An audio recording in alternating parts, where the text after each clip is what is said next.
സംസ്ഥാനത്തെ കോവിഡ് ബാധയുടെ കാര്യത്തിൽ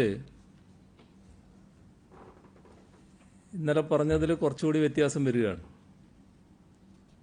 കാരണം 600-ൻ്റെ തുടക്കത്തെക്കുറിച്ചായിരുന്നു പറഞ്ഞത്. പക്ഷെ അത് വേഗം തന്നെ മാറിയിരിക്കുകയാണ്.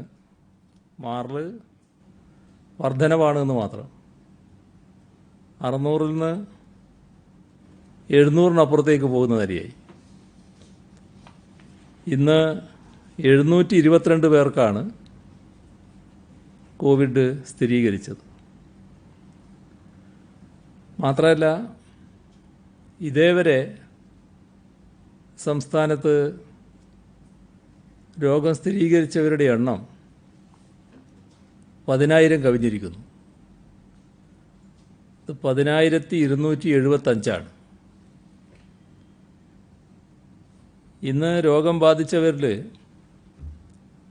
157 പേർ വിദേശത്തു നിന്ന് വന്നവരാണ്.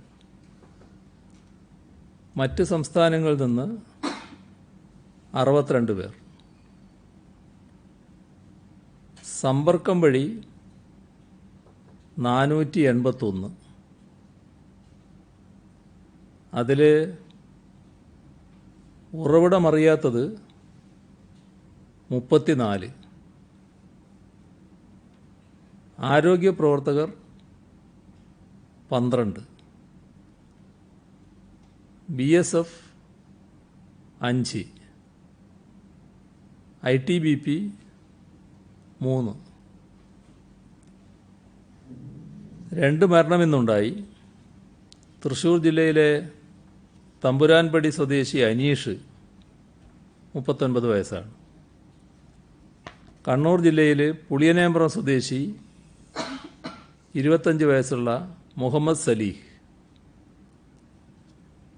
അനീഷ് ചെന്നൈയിൽ എയർ കാർഗോ ജീവനക്കാരനായിരുന്നു. സലീഹ് അഹമ്മദാബാദിൽ നിന്ന് വന്നതാണ്. രണ്ടുപേരുടെയും നിര്യാണത്തിൽ അനുശോചനം രേഖപ്പെടുത്തുന്നു. 228 പേരാണ് രോഗമുക്തി നേടിയത്. പോസിറ്റീവായവരുടെ ജില്ല തിരിച്ചുള്ള കണക്ക്: തിരുവനന്തപുരം 339, എറണാകുളം 57,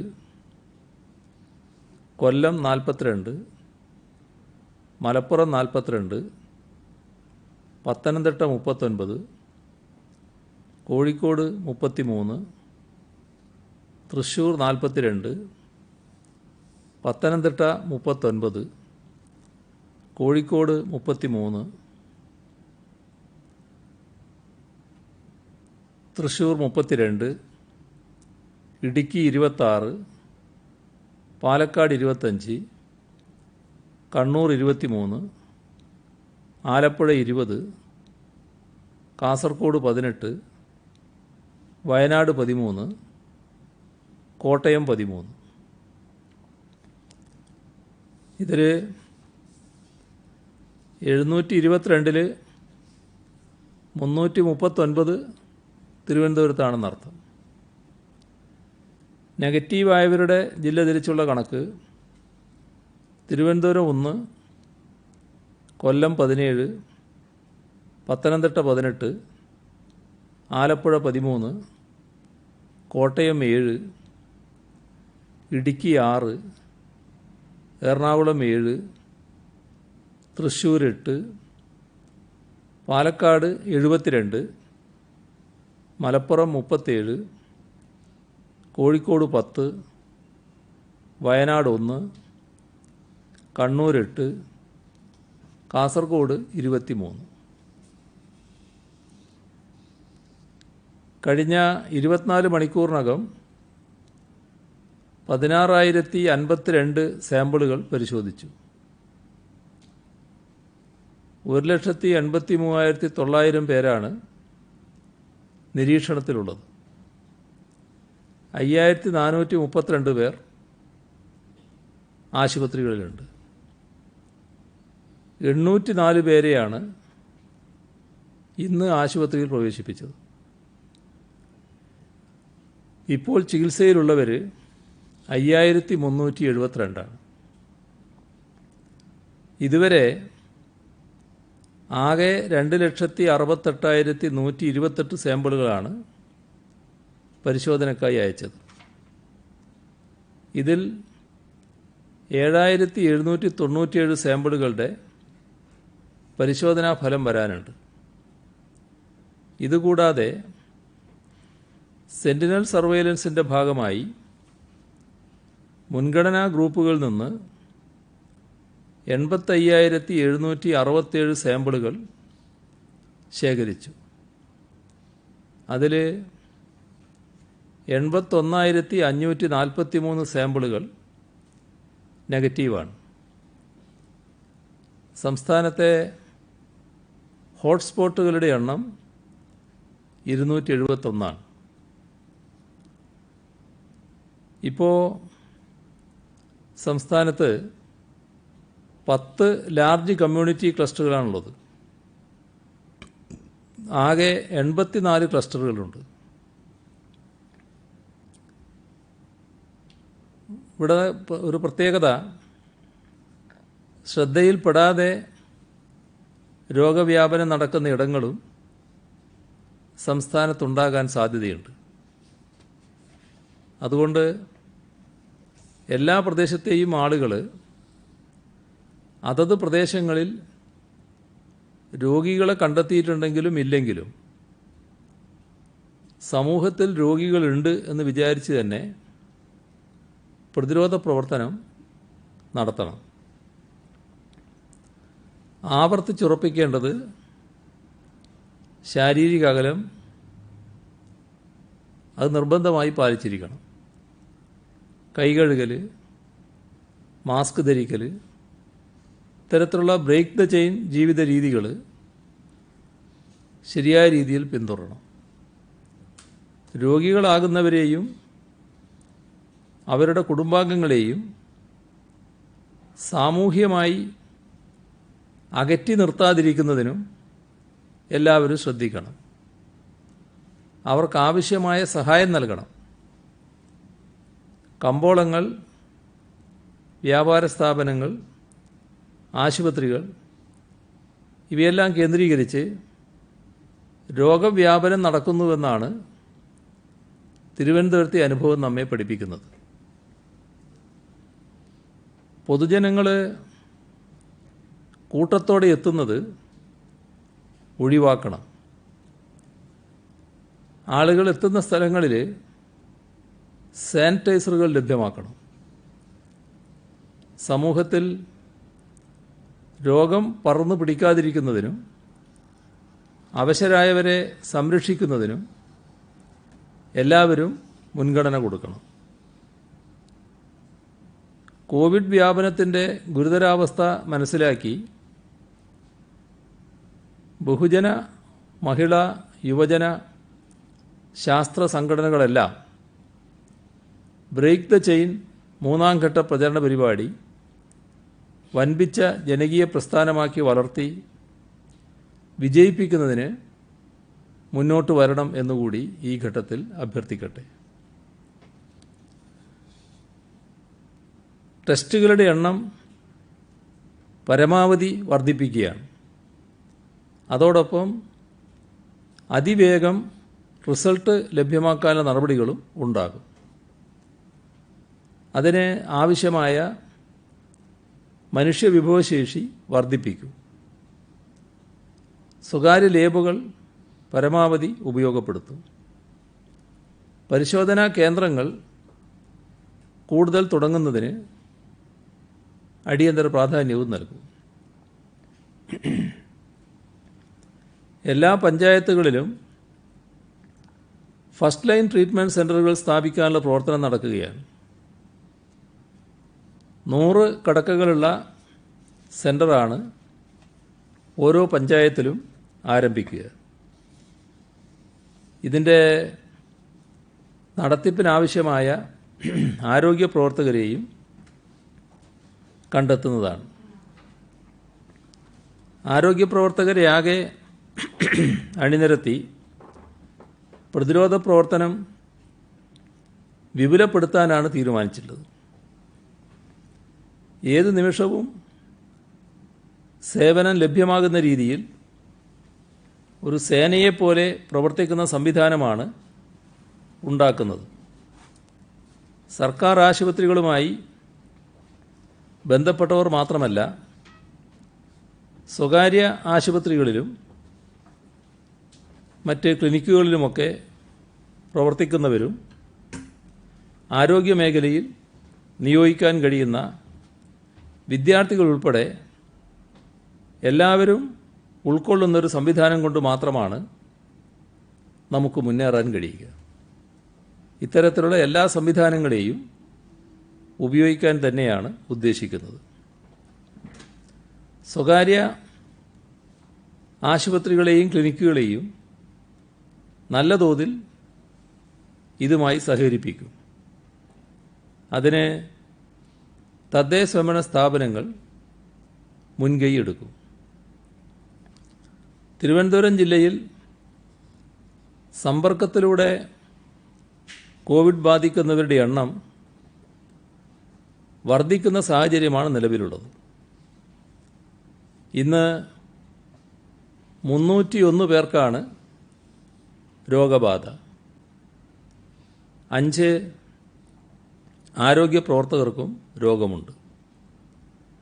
ഉറവിടം തിരിച്ചറിയാത്ത 16 പേർ വേറെയും. കഴിഞ്ഞ ദിവസം ഒരു ഹൈപ്പർ മാർക്കറ്റിൽ ജോലി ചെയ്യുന്ന 61 ജീവനക്കാർക്ക് ഇന്നലെ കോവിഡ് സ്ഥിരീകരിച്ചു. 91 പേർക്ക് പരിശോധന നടത്തിയപ്പോഴാണിത്. ഇന്ന് അതേ സ്ഥാപനത്തിലെ 81 സാമ്പിളുകൾ ടെസ്റ്റ് ചെയ്തതിൽ 17 എണ്ണം പോസിറ്റീവാണ്. ഗുരുതരമായ സ്ഥിതിവിശേഷമാണ് ഇതിലൂടെ സൃഷ്ടിക്കപ്പെടുന്നത്. അവിടെ നിന്നുള്ള ഫലം ഇനിയും വരാനുണ്ട്. ജില്ലയിലെ വിവിധ പ്രദേശങ്ങളിൽ നിന്നും ദിവസേന 100 കണക്കിന് പേരാണ് ഈ ഹൈപ്പർ മാർക്കറ്റിൽ വന്നു പോകുന്നത്. ഇവരെ കണ്ടെത്തി കോവിഡ് പരിശോധന നടത്തുക എന്നത് തന്നെ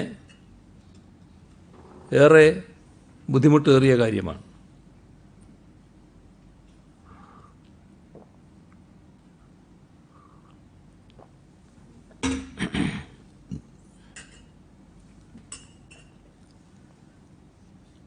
ഇവിടെ ജോലി ചെയ്യുന്നവർ ഏറെയും തമിഴ്നാട്ടുകാരുമാണ്. അതുകൊണ്ട് തന്നെ ഏറെ ശ്രദ്ധയോടെ കൈകാര്യം ചെയ്യേണ്ട സാഹചര്യമുണ്ട്. ഈ സ്ഥാപനത്തിനാണെങ്കിൽ നിരവധി ബ്രാഞ്ചുകളുണ്ട്. സമാനമായ രീതിയിൽ തമിഴ്നാട്ടിൽ നിന്ന് കൂടുതൽ പേർ ജോലി ചെയ്യുന്ന മറ്റ് സ്ഥാപനങ്ങളുമുണ്ട്. ക്രിട്ടിക്കൽ കണ്ടെയ്ൻമെൻറ്റ് സോണുകളിൽ ഉൾപ്പെടെ കോവിഡ് ബാധിക്കുന്നവരുടെ എണ്ണം കൂടുന്ന സാഹചര്യം കണക്കിലെടുത്ത് പരിശോധനയുടെ എണ്ണം വർദ്ധിപ്പിച്ചിട്ടുണ്ട്. നമ്മുടെ സംസ്ഥാന തലസ്ഥാന നഗരിയിലാണ് ഈ അനുഭവം ഉണ്ടായിരിക്കുന്നത്. ഒരു നിയന്ത്രണവും പാലിക്കാതെ ആളുകൾ കടയിൽ ചെല്ലുക, സാധനങ്ങൾ വാങ്ങുക, കൂട്ടത്തിൽ കൊറോണയും വാങ്ങി തിരിച്ചു പോവുക. ഇത് നമ്മളെയെല്ലാം ചിന്തിപ്പിക്കേണ്ട ഒരു കാര്യമാണ്. തലസ്ഥാനത്തിൻ്റെ ഈ അനുഭവം മുൻനിർത്തി പ്രത്യേക പ്രതിരോധ നടപടികൾ പുനഃക്രമീകരിക്കും. തുണിക്കടയിൽ ഇത്ര വലിയ രോഗബാധ വന്നെങ്കിൽ സമൂഹത്തിൽ എത്രമാത്രം അപകടം വിതച്ചിരിക്കുമെന്ന് ആശങ്കപ്പെടേണ്ടതുണ്ട്. ഇതുമായി ബന്ധപ്പെട്ട് എല്ലാ കാര്യങ്ങളും അടിയന്തര പ്രാധാന്യം നൽകി പരിശോധിക്കാൻ നിർദ്ദേശം നൽകിയിട്ടുണ്ട്. തലസ്ഥാന നഗരിയിലുള്ള ആളുകളാണ് കടയിൽ പോയിട്ടുണ്ടാവുക. അവരിതൊന്നും മനസ്സിലാക്കുന്നില്ല. തുണി വാങ്ങുന്നു, പക്ഷേ ആർക്കൊക്കെ രോഗബാധയുണ്ടായി എന്ന് പരിശോധനയിലൂടെ മാത്രമേ വ്യക്തമാവൂ. അപ്പോൾ ഏറ്റവും ഉത്തമമായിട്ടുള്ള കാര്യം ഈ ദിവസങ്ങളിൽ ഈ കടയിൽ പോയി തുണിത്തരങ്ങൾ വാങ്ങിയവർ പെട്ടെന്ന് തന്നെ അടുത്ത ആരോഗ്യ കേന്ദ്രത്തിൽ ബന്ധപ്പെടണം. ആവശ്യമായ പരിശോധന നടത്തുന്നതിന് സ്വയമേവ തന്നെ മുന്നോട്ട് വരണം. ബന്ധപ്പെട്ട് ആരോഗ്യ പ്രവർത്തകരുമായി ബന്ധപ്പെട്ട് ഇവിടെ പോയയാളാണ് ഞാൻ എന്ന് അങ്ങോട്ട് പറയുന്ന അവസ്ഥയുണ്ടാവണം.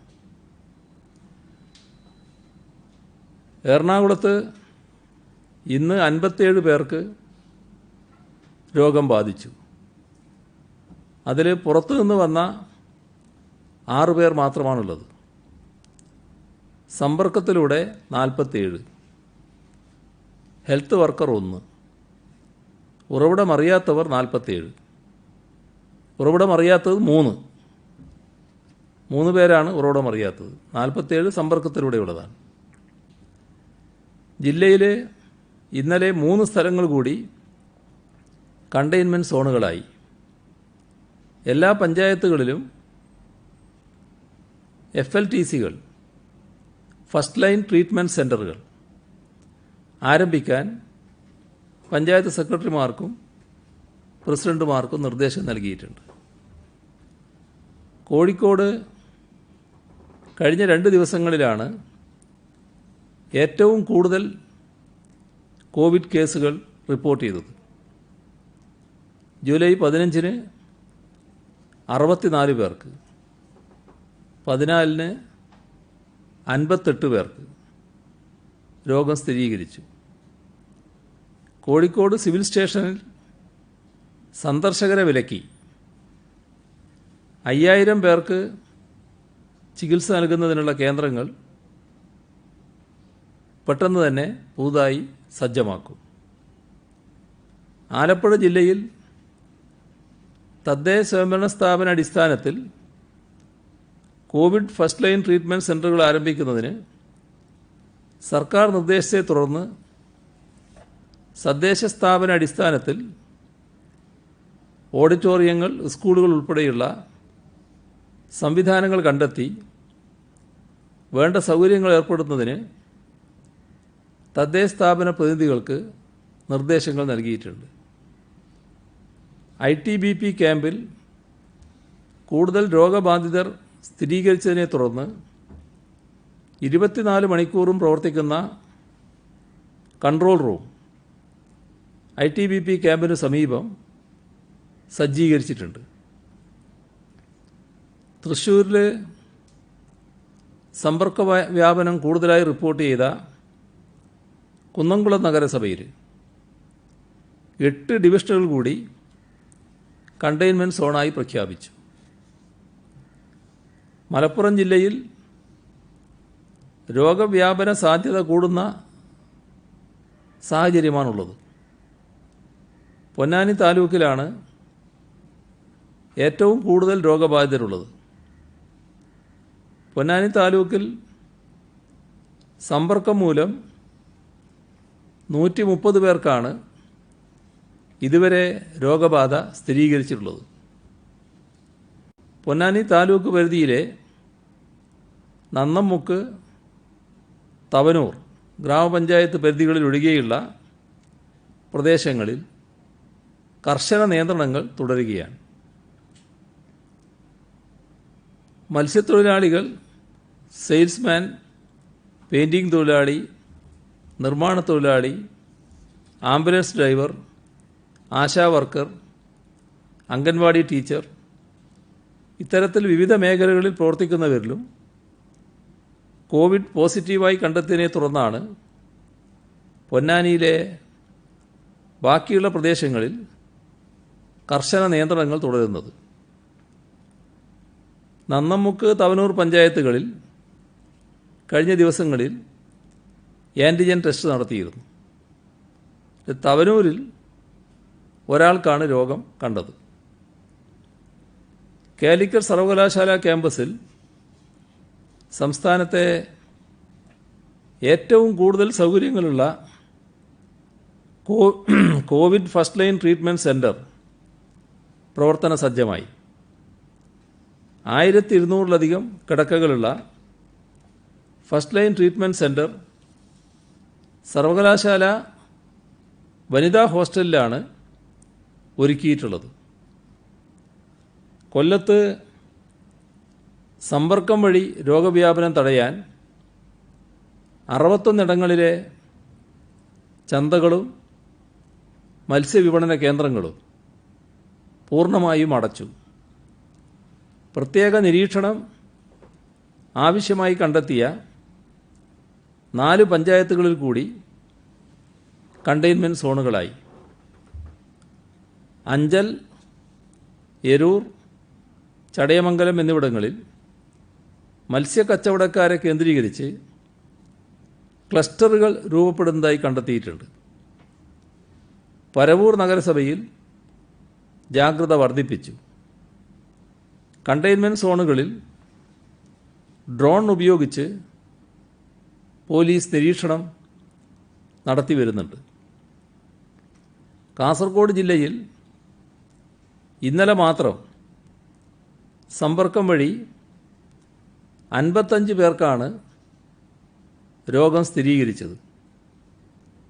ചെങ്കള 26, മഞ്ചേശ്വരം 10, മധൂർ 9, കാസർഗോഡ് നഗരസഭ 3, കുമ്പള 2, മുളിയാർ 2, ചെറുവത്തൂർ 1, മീഞ്ചാവ് 1. ഈ പഞ്ചായത്തുകളിലുള്ളവർക്കാണ് ഇന്നലെ സമ്പർക്കം വഴി രോഗം സ്ഥിരീകരിച്ചത്.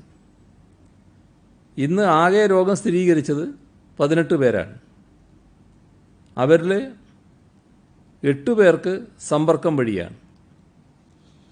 3 പേരുടെ ഉറവിടം അറിയില്ല. കടകളിലെ ജീവനക്കാർ ഗ്ലൗസും മാസ്കും സാനിറ്റൈസറും നിർബന്ധമായും ഉപയോഗിക്കണമെന്ന് നിർദ്ദേശിച്ചിട്ടുണ്ട്. ഇത് ചിലർ പാലിക്കുന്നില്ല. ഇതിന് വിരുദ്ധമായി പ്രവർത്തിച്ചാൽ കടകൾ 7 ദിവസത്തേക്ക് അടപ്പിക്കാൻ അവിടെ തീരുമാനിച്ചിട്ടുണ്ട്. കുമ്പള മുതൽ തലപ്പാടി വരെ ദേശീയപാതയിലെ ഇരുവശങ്ങളിലുമുള്ള ടൗണുകൾ ഉൾപ്പെടെയുള്ള പ്രദേശങ്ങൾ, മധൂർ ടൗൺ, ചെർക്കള ടൗൺ തുടങ്ങിയ പ്രദേശങ്ങൾ ഇവ കൂടി കണ്ടെയ്ൻമെൻറ്റ് സോണായി പ്രഖ്യാപിച്ചു. ഒന്നിടവിട്ട ദിവസങ്ങളിൽ രാവിലെ 11 മുതൽ വൈകിട്ട് 5 വരെ അവശ്യ സാധനങ്ങൾ വിൽക്കുന്ന കടകൾക്ക് മാത്രമാകും തുറക്കാൻ അനുമതി. സർക്കാർ ഓഫീസുകൾ നടത്തുന്ന എല്ലാ യോഗങ്ങളും 14 ദിവസത്തേക്ക് നിർത്തിവെച്ചു. പച്ചക്കറി ലഭ്യത ഉറപ്പാക്കാൻ കൃഷിവകുപ്പ് മുഖേന കർഷകരിൽ നിന്ന് പച്ചക്കറി ശേഖരിച്ച് വിപണനം നടത്തും. കോവിഡ് മഹാമാരിയെ നിസ്സാരവൽക്കരിക്കുന്ന കുറച്ചുപേരെങ്കിലും നമുക്ക് ചുറ്റുമുണ്ട്. ഈ രോഗം വന്ന് മാറുന്നതാണ് നല്ലതെന്നും വിദേശത്തൊക്കെ ആളുകൾ ഒരുമിച്ച് തിങ്ങിപ്പാർത്തിട്ടും വലിയ കുഴപ്പമൊന്നും ഉണ്ടായില്ല എന്നുമുള്ള പ്രചരണം നടക്കുന്നുണ്ട്. കാര്യമായ ജാഗ്രതയുടെ ആവശ്യമില്ല എന്നതാണ് ഇത്തരം പ്രചരണങ്ങളുടെ കാതൽ. എന്നാൽ ഇവർ പ്രധാനപ്പെട്ട ചില വസ്തുതകൾ കാണുന്നില്ല. അതല്ലെങ്കിൽ അത്യന്തം ഹീനമായ ഉദ്ദേശം ഇത്തരം പ്രചരണക്കാർക്കുണ്ട്. ആളുകളെ തെറ്റിദ്ധരിപ്പിച്ച് രോഗം എങ്ങനെയെങ്കിലും വർദ്ധിക്കട്ടെ, അതിന് സായുജ്യമടയാമെന്ന് ചിന്തിക്കുന്ന ആളുകൾക്ക് മാത്രമേ ഇത്തരത്തിലൊരു പ്രചരണം നടത്താൻ കഴിയൂ. ഇപ്പോൾ കോവിഡ് കാരണമായുള്ള മരണസംഖ്യ കാര്യമായി ഉയരാതെ വളരെ ഫലപ്രദമായ രീതിയിൽ പിടിച്ചു നിർത്താൻ നമുക്ക് സാധിച്ചിട്ടുണ്ട്. ഡെത്ത് പെർ മില്യൺ അഥവാ 10 ലക്ഷത്തിൽ എത്ര പേർ മരിച്ചു എന്ന കണക്കാണ് മരണത്തിൻ്റെ വ്യാപ്തി മനസ്സിലാക്കാനുള്ള അളവുകോൽ. രോഗം പടർന്നു പിടിച്ച മറ്റ് രാജ്യങ്ങളിലെ ഡെത്ത് പെർ മില്യൺ എത്രയാണെന്ന് നമുക്കറിയാവുന്നതാണ്. ചില കണക്ക് വേണമെങ്കിൽ നമുക്ക് പരിശോധിക്കാം. യുഎഇയിലെ ഡെത്ത് പെർ മില്യൺ 34. ആ തോതിലായിരുന്നു കേരളത്തിൽ മരണങ്ങൾ നടന്നെങ്കിൽ ഇവിടെ ഇതിനകം മരണസംഖ്യ 1000 കവിഞ്ഞേനെ.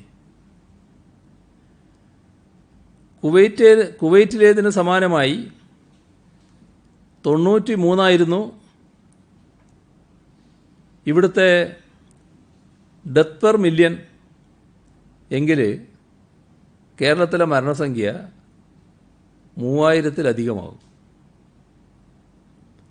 അമേരിക്കയിലെ അതേ സ്ഥിതിവിശേഷമായിരുന്നെങ്കിൽ 14,141 പേർ കേരളത്തിൽ രോഗത്തിനിരയായി മരണമടഞ്ഞേനെ.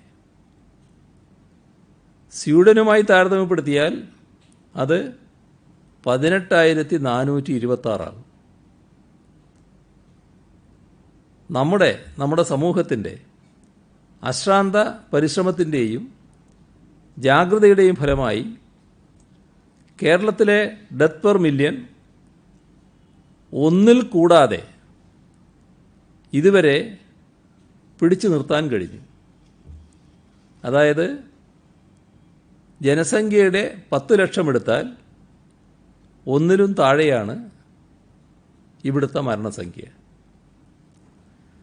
നമ്മൾ മനസ്സിലാക്കേണ്ട മറ്റൊരു പ്രധാന വസ്തുത മേൽപ്പറഞ്ഞ രാജ്യങ്ങളിലേക്കാളൊക്കെ ജനസാന്ദ്രതയുള്ള പ്രദേശമാണ് കേരളം എന്നതാണ്.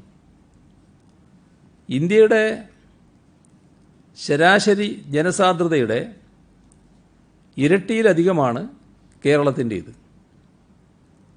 ഇറ്റലിയിലെ ജനസാന്ദ്രതയുടെ ഏതാണ്ട് 4 ഇരട്ടിയാണ് നമ്മുടെ ജനസാന്ദ്രത. അതുകൊണ്ട് തന്നെ വളരെ വേഗം രോഗം പടർന്നു പിടിക്കാൻ സാധ്യതയുള്ള പ്രദേശമാണ് നമ്മുടേത്. അങ്ങനെയുണ്ടായാൽ മരണനിരക്ക് തീർച്ചയായും വർദ്ധിക്കും. വയോജനങ്ങൾക്കും കുട്ടികൾക്കും മറ്റ് രോഗാവസ്ഥകൾ ഉള്ളവർക്കും ഈ രോഗം മാരകമായി തീരുമെന്ന് നാം മറക്കരുത്. നമ്മുടെ കരുതലിലും പ്രതിരോധത്തിലും വീഴ്ചകളുണ്ടായാൽ ഇതേത് നിമിഷവും വലിയ ദുരന്തമായി മാറും. ഒരു കാരണവശാലും ഒരു തെറ്റായ അറിവിൻ്റെയും പുറത്ത് നമ്മൾ വീഴ്ച വരുത്തരുത്. ആരോഗ്യവകുപ്പ് നൽകുന്ന നിർദ്ദേശങ്ങൾ കർശനമായി പിന്തുടർന്നേ തീരൂ. കോവിഡ് പ്രതിരോധ രംഗത്ത് മുൻപന്തിയിൽ നിന്ന് പ്രവർത്തിക്കുന്ന ഒരു വിഭാഗമാണ് പോലീസ്. എത്ര മുൻകരുതലുകൾ സ്വീകരിച്ചാലും പോലീസ് ഉദ്യോഗസ്ഥർക്കും കോവിഡ് ബാധിക്കുന്നതായി റിപ്പോർട്ട് ചെയ്യപ്പെട്ടിട്ടുണ്ട്. ഈ സാഹചര്യത്തിൽ എല്ലാ ജില്ലകളിലും പോലീസ് ഉദ്യോഗസ്ഥർക്ക് മാത്രമായി ക്വാറന്റൈൻ കേന്ദ്രം ആരംഭിക്കാൻ നിർദ്ദേശം നൽകിയിട്ടുണ്ട്.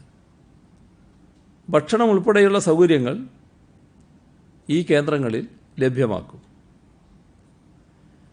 സമ്പർക്കം വഴിയുള്ള രോഗബാധ വർദ്ധിച്ചു വരുന്ന സാഹചര്യത്തിൽ സ്റ്റേറ്റ് പോലീസ് മീഡിയ സെൻ്ററും പോലീസിൻ്റെ സോഷ്യൽ മീഡിയ സെല്ലും ചേർന്ന് ബോധവൽക്കരണ പ്രവർത്തനങ്ങളും ഏറ്റെടുക്കും.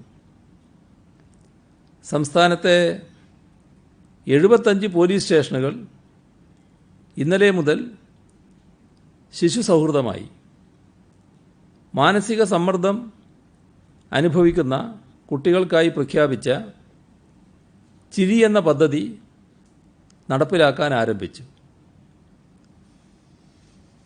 തിങ്കളാഴ്ച കർക്കിടക വാവാണ്. ബലിതർപ്പണത്തിൻ്റെ ദിവസമാണെന്ന്. ലക്ഷക്കണക്കിന് വിശ്വാസികൾ വാവ് ദിവസം ബലിതർപ്പണം നടത്താറുണ്ട്. കോവിഡ് വ്യാപനത്തിൻ്റെ സാഹചര്യത്തിൽ ബലിതർപ്പണത്തിൽ സ്വയം നിയന്ത്രണങ്ങൾ ഏർപ്പെടുത്തേണ്ടതുണ്ട്. രോഗവ്യാപനമുണ്ടാകുന്ന കൂടിച്ചേരലുകൾ ഒഴിവാക്കണം. ഇക്കാര്യത്തിൽ എല്ലാ തലങ്ങളിലും ശ്രദ്ധയുണ്ടാകണമെന്ന് അഭ്യർത്ഥിക്കുകയാണ്. ചില പ്രധാന കേന്ദ്രങ്ങളിൽ ആളുകൾ കൂട്ടത്തോടെ എത്തിച്ചേരാറുണ്ട്. ഈ രോഗവ്യാപന ഘട്ടത്തിൽ അത് വലിയ തോതിൽ പ്രയാസമുണ്ടാക്കുമെന്ന് എല്ലാവരും മനസ്സിലാക്കണം.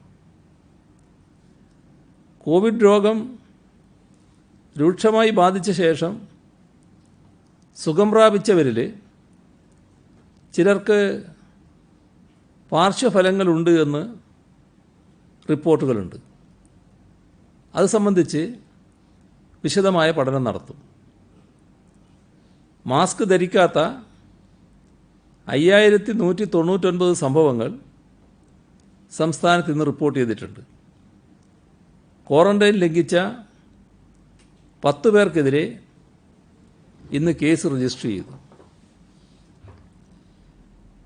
ജനുവരി 1 പ്രഖ്യാപിച്ച 12 പരിപാടികളുടെ പുരോഗതി ഇന്ന് വിലയിരുത്തുകയുണ്ടായി. 1 കോടി വൃക്ഷത്തൈ നടുന്ന കാര്യത്തിൽ ആദ്യഘട്ടം നാം വിജയിച്ചു. അതിൻ്റെ പരിപാലനമാണ് ഇനി വളരെ പ്രധാനം. അക്കാര്യത്തിൽ തദ്ദേശഭരണ സ്ഥാപനങ്ങളും ബന്ധപ്പെട്ട വകുപ്പുകളും ജാഗ്രത പുലർത്താൻ തീരുമാനിച്ചു. പ്രദേശത്തെ കൃഷിവകുപ്പ് ഉദ്യോഗസ്ഥർ ഇതിൽ ഇപ്പോൾ തന്നെ സജീവമായി ഭാഗഭാക്കാണ്. ബ്ലോക്ക് തലത്തിൽ നഴ്സറികൾ ഉണ്ടാക്കാൻ നടപടികൾ സ്വീകരിക്കും. കൃഷിവകുപ്പിലേതുപോലെ തദ്ദേശഭരണ സ്ഥാപനങ്ങൾക്കും ആവശ്യമായ ചെടികൾ ഉൽപ്പാദിപ്പിക്കാൻ കഴിയണം. അങ്ങനെ വന്നാൽ നാം വിതരണം ചെയ്യുന്ന ചെടികളുടെ എണ്ണം വലിയ തോതിൽ വർദ്ധിപ്പിക്കാനാകും. അതുകൊണ്ടാണ് ബ്ലോക്ക് തലത്തിൽ നഴ്സറികൾ വേണം എന്ന് നിർദ്ദേശിച്ചത്. റെയിൻ ഷട്ടറുകളുടെ നിർമ്മാണം ഈ ആഗസ്റ്റ് മാസത്തോടെ പൂർത്തീകരിക്കാനാകും. 1000 ഷെൽട്ടറുകൾ നിർമ്മിക്കാനാണ് ലക്ഷ്യമിട്ടിരുന്നത്. ഒരു പരീക്ഷണാടിസ്ഥാനത്തിൽ തുടങ്ങാനാണ് നിശ്ചയിച്ചത്. എന്നാൽ നല്ല രീതിയിൽ അത് വിജയിക്കാൻ പോവുകയാണ്. ഇത് 1000 ഷെൽട്ടറുകളും ഈ ആഗസ്റ്റ് മാസത്തോടെ പൂർത്തീകരിക്കാനാകുന്ന നിലയാണുള്ളത്. ഇതിൽ 255 എണ്ണം പൂർത്തിയായി കഴിഞ്ഞു. 354 എണ്ണം ആഗസ്റ്റ് 15-നുള്ളിലും 361 എണ്ണം ആഗസ്റ്റ് 31-നകവും പൂർത്തീകരിക്കും. നമ്മുടെ നാടിൻ്റെ കാലാവസ്ഥക്ക് അനുസരിച്ചുള്ളതാണ് ഈ റെയിൻ ഷെൽട്ടറുകൾ. സാധാരണ ഗ്രീൻ ഹൗസാണ് മറ്റ് രാജ്യങ്ങളിലൊക്കെ. നമുക്കിത് മതിയാകും. നല്ല രീതിയിലുള്ള മാറ്റം കാർഷിക രംഗത്ത് ഉണ്ടാക്കാനിത് ഉതകും. അതേപോലെ തന്നെ റോഡിൻ്റെ അറ്റകുറ്റപ്പണികൾ ആഗസ്റ്റ് മാസത്തോടെ ആ ജോലികൾ തുടങ്ങും. 2 ഘട്ടങ്ങളിലായാണ് ഇത് നടപ്പാക്കുക. 1-ാം ഘട്ടത്തിൽ 2011 റോഡുകളുടെയും 2-ാം ഘട്ടത്തിൽ 2118 റോഡുകളുടെയുമാണ് അറ്റകുറ്റപ്പണികൾ പൂർത്തീകരിക്കുക. തദ്ദേശഭരണ സ്ഥാപനങ്ങളാണ് ഇതിന് നേതൃത്വം കൊടുക്കുന്നത്. എല്ലാ കാര്യങ്ങളും ഇപ്പോൾ തന്നെ തയ്യാറായി മുന്നോട്ട് പോകുന്നുണ്ട്. മത്സ്യകൃഷി ചെയ്യാൻ പൊതുകുളങ്ങൾ പാട്ടത്തിന് നൽകാൻ നടപടികളായിട്ടുണ്ട്. ആഗസ്റ്റ് മാസത്തോടെ നടപടി പൂർത്തീകരിക്കും. ഇതിനാവശ്യമായ മത്സ്യക്കുഞ്ഞുങ്ങളെ എല്ലായിടത്തും എത്തിക്കാൻ നടപടി സ്വീകരിക്കും. തദ്ദേശഭരണ സ്ഥാപനങ്ങൾ ഈ കാര്യം മോണിറ്റർ ചെയ്യണം. ഗതാഗത വകുപ്പും തദ്ദേശഭരണ വകുപ്പും യോജിച്ച് KSRTC ടോയ്ലറ്റുകൾ നവീകരിക്കും. സാമൂഹ്യ സന്നദ്ധ സേനയിൽ 3,55,000 വളണ്ടിയർമാരാണ് രജിസ്റ്റർ ചെയ്തത്. ഇതിൽ ഗണ്യമായ വിഭാഗം സജീവമായി തന്നെ നിലവിൽ രംഗത്തുണ്ട്. യൂത്ത് ലീഡർഷിപ്പ് അക്കാദമി ആഗസ്റ്റ് മാസത്തിൽ പ്രവർത്തനം ആരംഭിക്കാൻ കഴിയുമെന്നാണ് പ്രതീക്ഷിക്കുന്നത്. കീം 2020 പരീക്ഷയെക്കുറിച്ച് ഇന്നലെ പറഞ്ഞിരുന്നല്ലോ. പരീക്ഷ വിജയകരമായി പൂർത്തിയായിട്ടുണ്ട്. ഇതിന് പിന്നിൽ പ്രവർത്തിച്ച എൻട്രൻസ് കമ്മീഷണറേറ്റ്, ഉന്നത വിദ്യാഭ്യാസ വകുപ്പ്, ഫയർഫോഴ്സ്, പോലീസ്, KSRTC, അധ്യാപകർ തുടങ്ങി എല്ലാവരെയും അഭിനന്ദിക്കുന്നു. മാതൃകാപരമായ പ്രവർത്തനമാണ് സന്നദ്ധ സേന പ്രവർത്തകർ കാഴ്ചവെച്ചത്. 336 പരീക്ഷാ കേന്ദ്രങ്ങളിലായി 4,000-ഓളം സന്നദ്ധ സേനാ പ്രവർത്തകരാണ് പങ്കെടുത്തത്. സാനിറ്റൈസർ നൽകുക, സാമൂഹ്യ അകലം പാലിക്കുക, തെർമൽ സ്കാനർ ഉപയോഗിക്കുക തുടങ്ങിയ പ്രവർത്തനങ്ങളാണ് അവരേറ്റെടുത്തത്. കോവിഡ് ബാധിച്ച് ചികിത്സയിലുള്ള 3 വിദ്യാർത്ഥികൾ ഉൾപ്പെടെ സുരക്ഷിതമായി പരീക്ഷ എഴുതിയിട്ടുണ്ട്. പരീക്ഷ എഴുതിയ വിദ്യാർത്ഥികൾക്കുള്ള പ്രത്യേക അഭിനന്ദനവും അറിയിക്കട്ടെ. നമ്മുടെ സംസ്ഥാനത്തിൻ്റെ വികസനത്തിന് മുതൽക്കൂട്ടാകുന്ന ഗെയിൽ പൈപ്പ് ലൈൻ പദ്ധതി അവസാന ഘട്ടത്തിലേക്ക് എത്തിയിരിക്കുന്നു.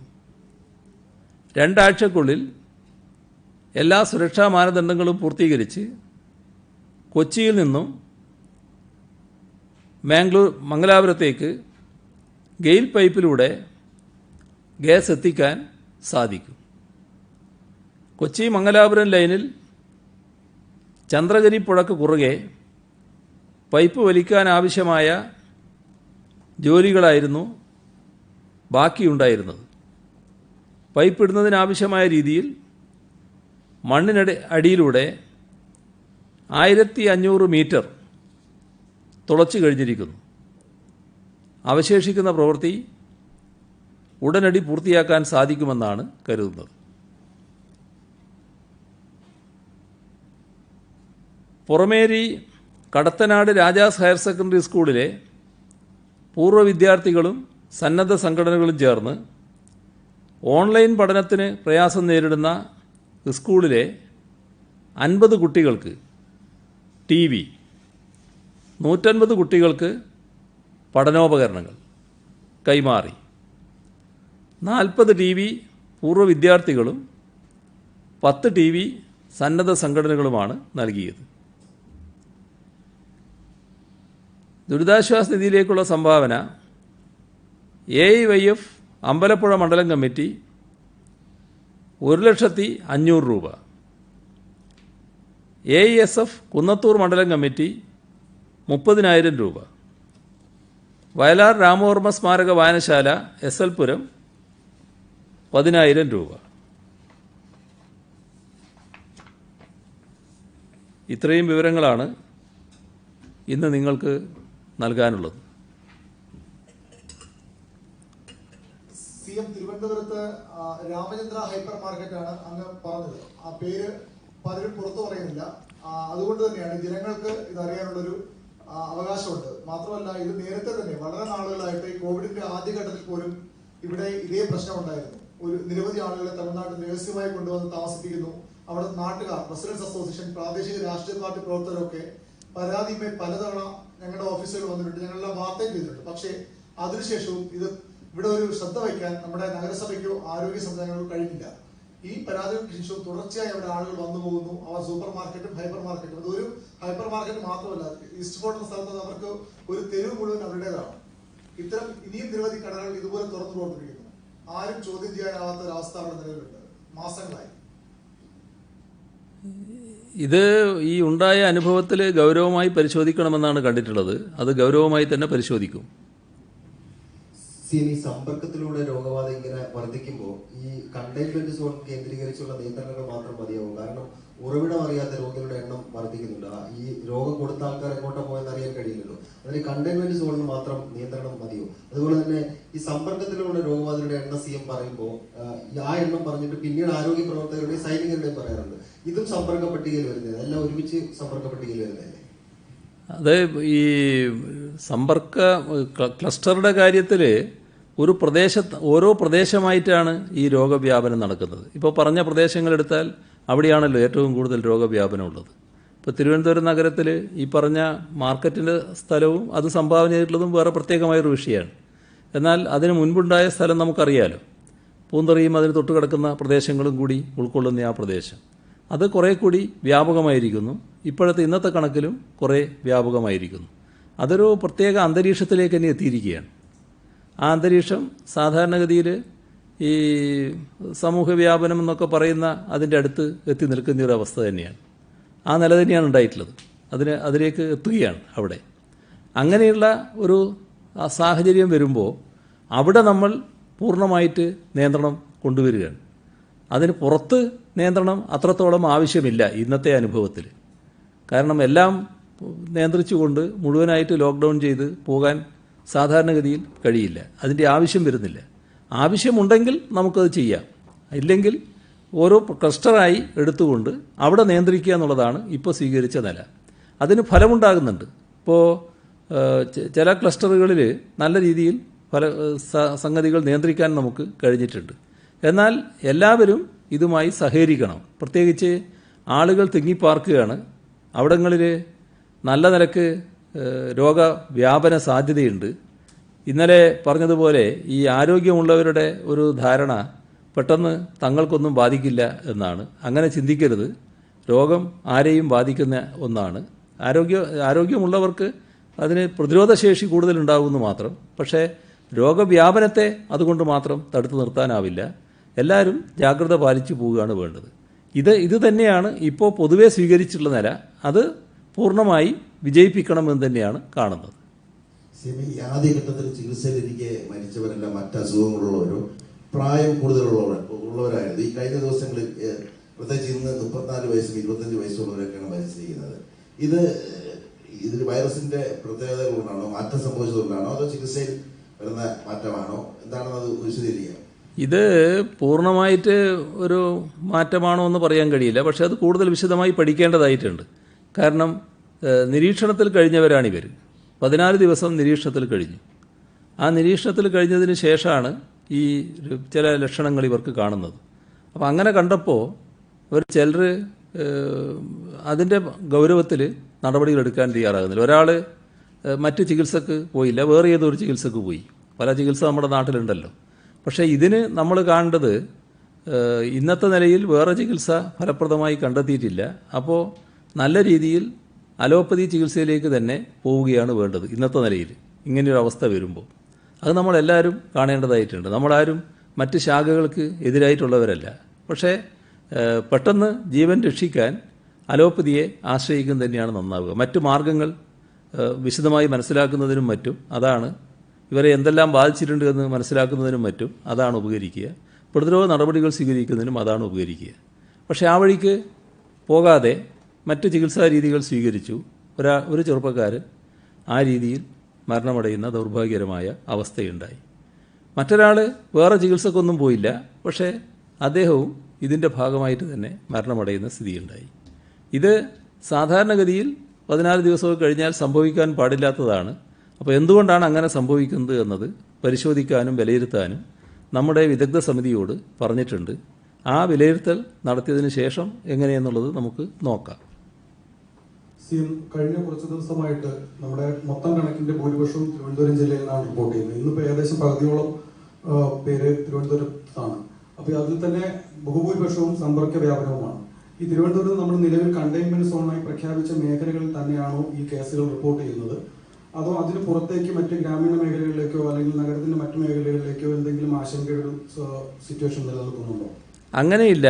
ഇപ്പം നമ്മൾ പ്രഖ്യാപിച്ച സ്ഥലങ്ങളിൽ തന്നെയാണ് കൂടുതലായിട്ട് വ്യാപനം ഉണ്ടാകുന്നത്. അതിൽ തന്നെ ഒരു പ്രത്യേക സംഭവം ഉണ്ടായത് ഈ പറഞ്ഞ ടെക്സ്റ്റൈൽസിലാണ്. അതൊരു പ്രത്യേക സംഭവമായിട്ടാണ് കാണേണ്ടത്. മറ്റത് ഈ പറഞ്ഞ സ്ഥലങ്ങളിൽ തന്നെയാണ്. ഇപ്പോൾ ട്രിപ്പിൾ ലോക്ക്ഡൗൺ നിലനിൽക്കുന്ന സ്ഥലത്ത് തന്നെയാണ് ഈ തരത്തിൽ വ്യാപനം ഉണ്ടായിട്ടുള്ളത്. ഈ പഞ്ചായത്തുകൾ തോറും ഈ ഫസ്റ്റ് ലൈൻ ട്രീറ്റ്മെന്റ് സെന്ററുകൾ തുടങ്ങുക എന്നുള്ള പ്രഖ്യാപനം അതെങ്ങനെയാണ് നടപ്പിലാക്കുന്നത്? ഹാളുകളൊക്കെ വാടകയ്ക്ക് എടുക്കുകയാണോ? എന്താണ് അതിന്റെ പ്രൊപ്പോസൽ? എങ്ങനെയാണ് പഞ്ചായത്തിലുള്ള സൗകര്യം ഉപയോഗിച്ച് അവിടെ തന്നെ പെട്ടെന്ന് നമ്മൾ സൗകര്യം ഒരുക്കുക എന്നുള്ളതാണ് കാണുന്നത്. കാരണം രോഗവ്യാപന ഘട്ടം വന്നാലാണ് അത് ഉപയോഗിക്കേണ്ടി വരിക. രോഗവ്യാപനം വല്ലാതെ വരുന്നു, അപ്പോൾ രോഗികൾ എണ്ണം കൂടുന്നു, അവർക്ക് പെട്ടെന്നൊരു കിടക്കാനുള്ളൊരു സ്ഥലം വേണം. അപ്പോൾ ആദ്യത്തെ ഘട്ടത്തിൽ വലിയ വല്ലാത്ത വിദഗ്ധ ചികിത്സയുടെ ആവശ്യം വരുന്നില്ല. എന്നാൽ നല്ല നിരീക്ഷണത്തിൽ അവർ കഴിയണം. അതിന് ഡോക്ടർമാരുടെയും മറ്റ് ആരോഗ്യ പ്രവർത്തകരുടെയും നല്ല നിരീക്ഷണം വേണം. അതിനെല്ലാമുള്ള സൗകര്യമുള്ളൊരു കേന്ദ്രം എന്ന നിലക്കുള്ളൊരു കേന്ദ്രമാണ് നമ്മൾ ഒരുക്കുക. അതിന് പറ്റിയ കെട്ടിടം പഞ്ചായത്തിൽ ഏതാണോ ആ പഞ്ചായത്തിലെ ആ കെട്ടിടം ഉപയോഗിക്കുക എന്നുള്ളതാണ് ഇപ്പോൾ കാണുന്നത്. അങ്ങനെ നോക്കിയാൽ കെട്ടിടങ്ങൾ ഉണ്ടാകും. ആ കെട്ടിടങ്ങളിൽ ആവശ്യമായ സൗകര്യങ്ങൾ ഒരുക്കുക. അതിൻ്റെ ഭാഗമായി ഇപ്പോൾ കലക്ടർമാർക്ക് ആദ്യ ഗഡു എന്ന നിലക്ക് 10 കോടി രൂപ ഓരോ കലക്ടർക്കും അനുവദിച്ചിട്ടുണ്ട് ഇത് അനുവദിക്കുന്നതിന് വേണ്ടി. മാത്രമല്ല തദ്ദേശഭരണ സ്ഥാപനങ്ങൾക്ക് അവരുടെ ഫണ്ടിൽ നിന്ന് ഈ കാര്യത്തിന് പണം ചെലവഴിക്കാമെന്ന് ഇന്നലെ പറഞ്ഞിട്ടുണ്ട്. അത് ഉത്തരവായി പോയി കഴിഞ്ഞിട്ടുമുണ്ട്. അങ്ങനെ പെട്ടെന്ന് തന്നെ ഈ നടപടികൾ ഒരുക്കുക എന്നുള്ളതാണ് കാണുന്നത്. ഇന്നലെ അങ്ങയുടെ മുൻ സെക്രട്ടറിയുമായി ബന്ധപ്പെട്ടുകൊണ്ട് ഒരു അന്വേഷണം അത് വേഗത്തിൽ ആ റിപ്പോർട്ട് ലഭിക്കുമെന്ന് പറഞ്ഞിരുന്നു. അങ്ങനെ ആ റിപ്പോർട്ട് ലഭിച്ചിട്ടുണ്ടോ? ലഭിച്ചിട്ടുണ്ടെങ്കിൽ അതിന്മേൽ എന്തെങ്കിലും നടപടി CM സ്വീകരിച്ചിട്ടുണ്ടോ? അതുണ്ട്. അല്ല, ഇത് കഴിഞ്ഞിട്ട് പോരെ അത്? ഇതിനെപ്പറ്റി എന്തെങ്കിലും പറയാനുണ്ടെങ്കിൽ അതുകൂടി കഴിഞ്ഞിട്ട് പോരെ അത്? ഇതിൽ ഈ ഈ ലാർജ് കമ്മ്യൂണിറ്റി ക്ലസ്റ്ററുകൾ വേഗത്തിൽ വർദ്ധിക്കുകയാണ് സംസ്ഥാനത്ത്. ഇന്നിപ്പോൾ 10 മാറിയിരിക്കുന്നു. ഈ പെട്ടെന്ന് തന്നെ ഒരു രോഗവ്യാപനം വളരെ പെട്ടെന്ന് കൂടുതൽ ഉണ്ടാകാനൊരു സാധ്യതയുണ്ട്. അതുകൊണ്ട് സ്വകാര്യ ആശുപത്രികളിലെ ചികിത്സ തുടങ്ങേണ്ട സമയമായില്ലേ? എന്നത്തേക്കാണ് സ്വകാര്യ ആശുപത്രികളിൽ ചികിത്സ തുടങ്ങുക? ഒപ്പം ഈ മെഡിക്കൽ കോളേജിൽ ഉണ്ടായ ആരോഗ്യ പ്രവർത്തകർക്കൊപ്പം തന്നെ രോഗികൾക്കും കൂട്ടിരിപ്പുകാർക്കും ഒക്കെ രോഗം വ്യാപിക്കാൻ ഒരു സാധ്യത പറഞ്ഞിരുന്നു. അങ്ങനെ ഒരു സംഭവം നിലവിൽ സംഭവിച്ചു കഴിഞ്ഞിട്ടുണ്ടോ മെഡിക്കൽ കോളേജിൽ? ഈ രോഗവ്യാപന കാര്യത്തിൽ അതിനെ പ്രതിരോധിക്കുന്ന കാര്യത്തിൽ സ്വകാര്യ മേഖലയടക്കം ഉപയോഗിച്ചുകൊണ്ടാണ് നമ്മൾ പോകാൻ ഉദ്ദേശിക്കുന്നത്. നേരത്തെ അത് വ്യക്തമാക്കിയിട്ടുണ്ട്. ഇപ്പോൾ അവരുമായിട്ടുള്ള പല തലങ്ങളിലെ ചർച്ച നടന്നു കഴിഞ്ഞിട്ടുണ്ട്. ഇന്നിപ്പോൾ കാണുന്നത് പ്രധാനപ്പെട്ട ആശുപത്രികൾ മാത്രമല്ല, നാട്ടിൽ ഒട്ടേറെ ആശുപത്രികളുണ്ട്, ചെറുതും വലുതുമായിട്ടുള്ള ആശുപത്രികൾ. ആ ചെറിയ ആശുപത്രികളെ അടക്കം നമുക്ക് ഈ ഫസ്റ്റ് ലൈൻ ട്രീറ്റ്മെൻറ്റ് സെൻ്ററായിട്ട് ഉപയോഗിക്കാൻ പറ്റും. അവർ ചിലത് ഇപ്പോൾ പ്രവർത്തിക്കുന്നില്ല, കോവിഡ് കാരണം പ്രവർത്തിക്കാതെ നിൽക്കുന്നുണ്ട്. അങ്ങനെയുള്ള ആശുപത്രികൾ അവരുമായി ചർച്ച ചെയ്ത് അവരുടെ മനുഷ്യവിഭവശേഷി അടക്കം ഉപയോഗിച്ചുകൊണ്ട് അവിടെ തന്നെ ഈ പറയുന്ന സെൻറ്റർ ഒരുക്കാൻ നമുക്ക് സാധിക്കും. ആ തരത്തിൽ ഒരു നടപടി സ്വീകരിക്കാൻ ഉദ്ദേശിക്കുന്നുണ്ട്. പിന്നെ മറ്റ് പ്രധാനപ്പെട്ട ആശുപത്രികളുടെ കാര്യത്തിൽ ഇപ്പം തന്നെ ചർച്ച നടത്തിയിട്ടുണ്ട്. ഒരു ഭാഗം ഈ ട്രീറ്റ്മെൻറ്റിന് വേണ്ടി വിട്ടുകൊടുക്കാൻ അവർ സന്നദ്ധമാണ് എന്ന് നേരത്തെ അറിയിച്ചിട്ടുണ്ട്. അതിൻ്റെ നടപടികൾ സ്വീകരിച്ചു വരികയാണ്. അതിൻ്റെ കൂടെ അവർക്കാവശ്യമായ പരിശീലനം നൽകേണ്ടതായിട്ടുണ്ട്. ആ പരിശീലനം നൽകുന്നതിന് ആരോഗ്യവകുപ്പ് പൂർണ്ണമായ നടപടികൾ സ്വീകരിച്ചു വരികയാണ്. ഫസ്റ്റ് ലൈൻ ട്രീറ്റ്മെന്റ് സെന്ററുകളിൽ ഉൾപ്പെടെ ധാരാളം രോഗികൾ വന്നു ചേരുന്ന ആശുപത്രികൾ കൊച്ചു കുട്ടികളും പലപ്പോഴും വരാറുണ്ട്. അവർക്ക് പ്രത്യേകമായിട്ടുള്ള പരിചരണത്തിനുള്ള സംവിധാനം ഒരുക്കുമോ? ഇപ്പോൾ ചില സ്ഥലങ്ങളിലെങ്കിലും ഇങ്ങനെ കുഞ്ഞുങ്ങൾ കൂടി ഈ ട്രീറ്റ്മെന്റ് സെന്ററുകളിൽ വരുന്നിടത്ത് അവർക്ക് ആവശ്യമുള്ള ഭക്ഷണം, അതുപോലെ അവർക്ക് വേണ്ട ഒരു പീഡിയാട്രിക് കെയർ അത് കിട്ടുന്നില്ല എന്നുള്ള ചില പരാതികൾ വന്നിട്ടുണ്ട്. അപ്പൊ ഇത്രയും ഫസ്റ്റ് ലൈൻ സെന്റേഴ്സ് വരുമ്പോൾ കുഞ്ഞുങ്ങളുടെ കാര്യത്തിനായി പ്രത്യേക പരിചരണ സംവിധാനം ഉണ്ടാകുമോ? ഒരു പഞ്ചായത്ത് എടുത്താൽ നമ്മൾ മനസ്സിലാക്കേണ്ടത് ഈ പറയുന്ന തരത്തിലുള്ള വളരെ കൂടുതൽ രോഗികൾ ഉണ്ടാകാൻ സാധ്യതയില്ല. എന്നാൽ ഇത്തരത്തിലുള്ള കുട്ടികളുടെയൊക്കെ കാര്യത്തിൽ പ്രത്യേകമായ ശ്രദ്ധ, പ്രായമായവരുടെ കാര്യത്തിൽ പ്രത്യേക ശ്രദ്ധ, പ്രത്യേക രോഗമുള്ളവരുടെ കാര്യത്തിൽ പ്രത്യേക ശ്രദ്ധ, ഇതൊക്കെ ഉണ്ടാകും, സ്വാഭാവികമായി തന്നെ ഉണ്ടാകും. അതിനാവശ്യമായ നിർദ്ദേശങ്ങളും നൽകിയിട്ടുണ്ട്. CM രണ്ട് കാര്യങ്ങൾ ചോദിക്കണമെന്നുണ്ട്. ഒന്ന്, നേരത്തെ സൂചിപ്പിച്ച വിഷയവുമായി ബന്ധപ്പെട്ട പ്രിൻസിപ്പൽ സെക്രട്ടറിക്കെതിരെ ഇത്രയും ആരോപണങ്ങൾ ഉയർന്നു. മുൻ പ്രിൻസിപ്പൽ സെക്രട്ടറിക്കെതിരെ ആരോപണം ഉയർമ്പോൾ ഇതുമായി ബന്ധപ്പെട്ട് ഇനിയെങ്കിലും പ്രതിപക്ഷം ആവശ്യപ്പെട്ടതിനനുസരിച്ച് ഒരു CBI അന്വേഷണത്തിലേക്ക് കടക്കാനുള്ള സാധ്യതകളുണ്ടോ? അതിന്റെ ആവശ്യകതയുണ്ടോ? രണ്ടാമതായി ഒന്ന്, ഇന്ന് പാലത്തായി പീഡന കേസിൽ പ്രതിക്ക് ജാമ്യം കിട്ടിയിരിക്കുകയാണ്. ഇത് ലോക്കൽ പോലീസ് അന്വേഷിച്ച അട്ടിമറിച്ചൊരു കേസ് വീണ്ടും അട്ടിമറിക്കപ്പെട്ടിരിക്കുകയാണ്. ഇത് ദുർബലമായ JJ വകുപ്പാണ് ഇത് ചുമത്തിയിരുന്നത്. ആഭ്യന്തര വകുപ്പിന്റെ പരാജയമാണ് എന്ന ആരോപണവും ശക്തമാണ്. അപ്പോൾ നമ്മുടെ ഇതിപ്പോൾ കഴിഞ്ഞല്ലോ അല്ലേ? അല്ല, നിങ്ങൾക്ക് കഴിഞ്ഞു, മറ്റുള്ളവരോടാണ് ഞാൻ ചോദിക്കുന്നത്. മറ്റേ നേരത്തെ നമ്മൾ ചർച്ച ചെയ്തുകൊണ്ടിരുന്ന ഈ കോവിഡ് വ്യാപനത്തിൻ്റെ കാര്യം കഴിഞ്ഞല്ലോ അല്ലേ? ഇനിയൊന്നും ചോദിക്കാനില്ലല്ലോ. അതെ അതെ. അപ്പോൾ നമുക്കിതിലേക്ക് കടക്കാം. ആദ്യത്തെ ചോദ്യത്തിനെടുക്കാം. ആദ്യത്തെ ചോദ്യം, ശിവശങ്കറുമായി ബന്ധപ്പെട്ട കാര്യങ്ങൾ പരിശോധിക്കുന്നതിന് ചീഫ് സെക്രട്ടറിയും ധനകാര്യ അഡീഷണൽ ചീഫ് സെക്രട്ടറി അടങ്ങിയ സമിതിയാണ് ചുമതലപ്പെടുത്തിയിരുന്നത്. ആ സമിതിയുടെ റിപ്പോർട്ട് ഇപ്പോൾ വൈകുന്നേരം ലഭിച്ചിട്ടുണ്ട്. അതിൻ്റെ അടിസ്ഥാനത്തിൽ M. ശിവശങ്കറിനെ അന്വേഷണ വിധേയമായി സസ്പെൻഡ് ചെയ്യാൻ തീരുമാനിച്ചു. അഖിലേന്ത്യാ സർവീസിലെ പെരുമാറ്റച്ചട്ടങ്ങളുടെ ലംഘനമുണ്ടായി എന്നാണ് കമ്മിറ്റി കണ്ടെത്തിയത്. വകുപ്പ് തല അന്വേഷണം തുടരും. അതാണ് അത് സംബന്ധിച്ച് പറയാനുള്ള കാര്യങ്ങൾ. പിന്നെ റിപ്പോർട്ടിലുള്ള മറ്റു കാര്യങ്ങൾ അത് വിശദമായി മനസ്സിലാക്കിയതിന് ശേഷം പറയാം എന്തൊക്കെയാണെന്നുള്ളത്. ഈ CMA പറഞ്ഞ നിയമനത്തിൽ സ്വപ്ന സുരേഷിന് സ്പേസ് പാർക്കിൽ നിയമനം നൽകിയ കാര്യത്തിൽ ഈ ശിവശങ്കറിന്റെ പങ്കുണ്ടോ? എന്താണ് ഈ സമിതിയുടെ ഒരു CM വായിച്ചതിൽ നിന്ന് മനസ്സിലാക്കിയ കാര്യം? ഈ ഓൾ ഇന്ത്യ സർവീസിന് നിരക്കാത്ത പ്രവർത്തനങ്ങൾ അദ്ദേഹത്തിൻ്റെ ഭാഗത്തുണ്ടായിട്ടുണ്ട്. അതിൻ്റെ ഭാഗമായാണ് ഇപ്പോൾ സസ്പെൻഡ് ചെയ്യാനുള്ള ശുപാർശ വന്നത്. അതിലൂടെ അങ്ങനെയാണ് സസ്പെൻഡ് ചെയ്യാൻ തീരുമാനിച്ചിട്ടുള്ളത്. മറ്റു കാര്യങ്ങൾ റിപ്പോർട്ട് വിശദമായി പഠിച്ചതിന് ശേഷം പറയാം. ചീഫ് സെക്രട്ടറിയുടെ സമിതിയോട് അങ്ങ് ഈ സ്വപ്ന സുരേഷിന് സ്പേസ് പാർക്കിൽ ലഭിച്ച നിയമനം അതിൽ വ്യാജരേഖ ചമച്ച് നിയമനം നേടിയോ എന്നത് ഉൾപ്പെടെയുള്ളത് അന്വേഷിക്കാനാണല്ലോ ആദ്യം നിർദ്ദേശം നൽകിയിരുന്നത്. അങ്ങനെ ഒരു വ്യാജരേഖ ചമച്ചതായി ചീഫ് സെക്രട്ടറി കണ്ടെത്തിയിട്ടുണ്ടോ? അതിൽ കൂടുതൽ തുടർ അന്വേഷണം പോലീസിന്റെ ഉൾപ്പെടെയുള്ള അന്വേഷണം സംസ്ഥാന സർക്കാർ പ്രഖ്യാപിക്കുമോ? വ്യാജരേഖ ചമച്ചതുമായി ബന്ധപ്പെട്ട് ഇപ്പം തന്നെ അന്വേഷണമുണ്ട്. അത് വ്യാജരേഖയാണെന്ന് പറയുന്ന അല്ലെങ്കിൽ വ്യാജ സർട്ടിഫിക്കറ്റ്, ആ കാര്യത്തിൽ ഇപ്പം തന്നെ അന്വേഷണം നടക്കുന്നുണ്ട്. അത് സംസ്ഥാന പോലീസ് നടത്തിയ അന്വേഷണമാണ്. അത് ബന്ധപ്പെട്ട സ്ഥാപനം തന്നെ പരാതി നൽകിയിട്ടുണ്ട്. അതിൻ്റെ ഭാഗമായുള്ള അന്വേഷണം നടക്കുന്നുണ്ട്. അത് അക്കാര്യത്തിലല്ല, ഇത് സർവീസ് സംബന്ധമായ കാര്യങ്ങളിലാണ് ഊന്നൽ നൽകിയിട്ടുള്ളത്.